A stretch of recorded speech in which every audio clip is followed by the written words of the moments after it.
One of the victims, his name is Juan Merced. He's a Marine Corps veteran. He was a father of 5 children with another on the way. Well, Juan's family says that he was not vaccinated against the virus. 11 Alive's Natisha Land spoke with the man's uncle, who is committed to keeping his memory alive.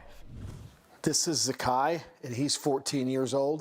Juan Merced points out each of his 5 great-nieces and nephews. Their smiling faces bring a bit of comfort during an incredible time of grief. We lost my nephew, 36-year-old Juan Merced, to COVID.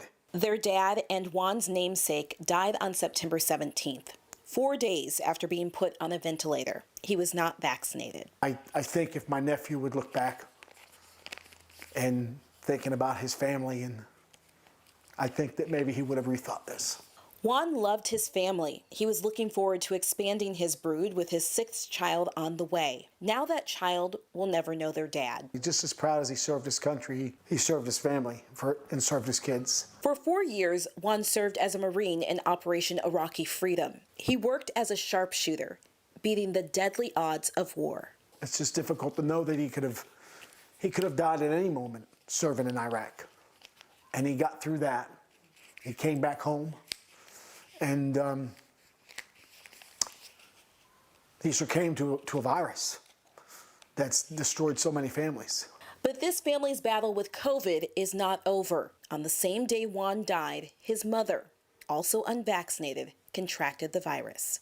It's a worry for everybody right now in our family, because we saw what can happen and what this virus is capable of doing. And I just don't want to be planning 2 funerals.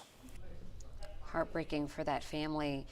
If you take away anything tonight, let it be this. Out of the almost 22,000 Georgians who have died from the pandemic just this year, 99.9% of the victims were unvaccinated.